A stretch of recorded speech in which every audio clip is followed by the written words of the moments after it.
Did you know that there are currently 391,000 children in the foster system? I make number 18,000. You see, 14 years ago, I was stamped with this title, and it was labeled foster child, as I was taken away from my biological mother and placed into a broken system that knew me not by name, but by number. At a very young age, I experienced all sorts of trauma, ranging from physical abuse to neglect. I attended multiple schools, King's being my 13th. I grew up not knowing what stability was. My childhood constructed a defeatist mentality that forced me to believe that I would end up as just another statistic, homeless, incarcerated. I allowed my negative experiences to create an identity that did not allow me to exceed the limits of a foster child. And this caused me to do two things: blame God and doubt God. I blamed God for not having a mother to read me bedtime stories like the other kids in my class had. I blamed God for not having a father to teach me how to properly respect myself as a woman. I blamed him for every negative experience in my life. At the age of 13, I was moved to another foster home called Place of Hope. Seeing as Place of Hope is a faith-based facility, I had to attend church.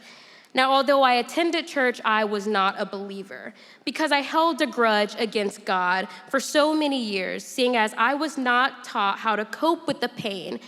So instead, I used my trauma to victimize myself and use God as a scapegoat. Little did I know that behind the scenes, God was working all things for my good. Can I just tell you that He knew? He knew that I would grow up experiencing things that a child should not experience. He knew that I would be in foster care. He knew that I would doubt His existence. But He also knew that if He was to intervene, I would not be up here on this stage giving this speech. So He didn't intervene. Instead, He used my past to create a new identity, an identity that replaced the label foster child with one that said worthy.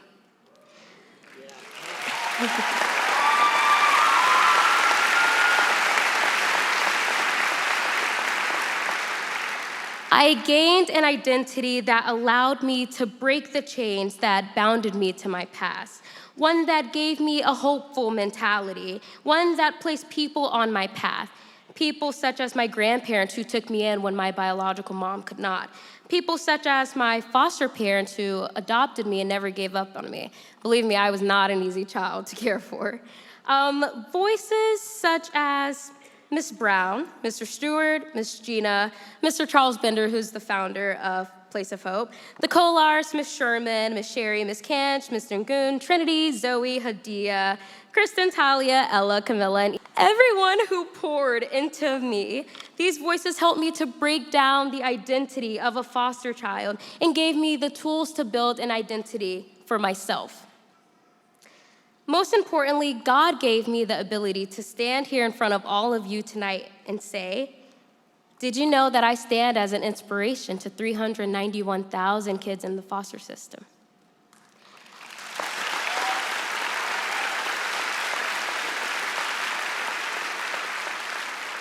You see, God used my past to shape me, but not to define me. Job 36:15 states, but those who suffer, He delivers in their suffering. He speaks to them in their affliction. And I am living proof of Job 36:15 because I stand before you knowing that I have an identity in Christ. Now, some of you in this room probably share the same story as me. You didn't grow up in foster care, but believe me, you've experienced the doubt. You grew up in a stable home, but you blamed God for the things that you didn't get as a child. You were never taught how to cope with the pain, so instead you allowed it to become your identity. Too often we allow this to happen. We allow ourselves to be identified by our past, to be imprisoned by the ghost of our past. For parents, you're probably haunted by regrets. And for students, you're mostly shackled by limitations and weighed down by expectations. I urge all of you to break free from those chains.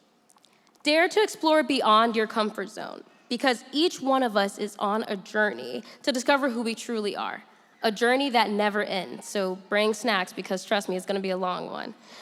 For the class of 2024, as we stand on the brink of our future, remember that the power to shape it lies within each and every one of you. We have the capability to evolve, to shed the skin of our past and to emerge anew. But this requires willingness to comfort our strengths and weaknesses. This also requires determination. I stand before you not as a beacon of perfection, but as a testament to the power of embracing my past. So I encourage you all to use your past as fuel to propel you towards your future. But most importantly, trust the next chapter, because each and every one of you is the author. Thank you.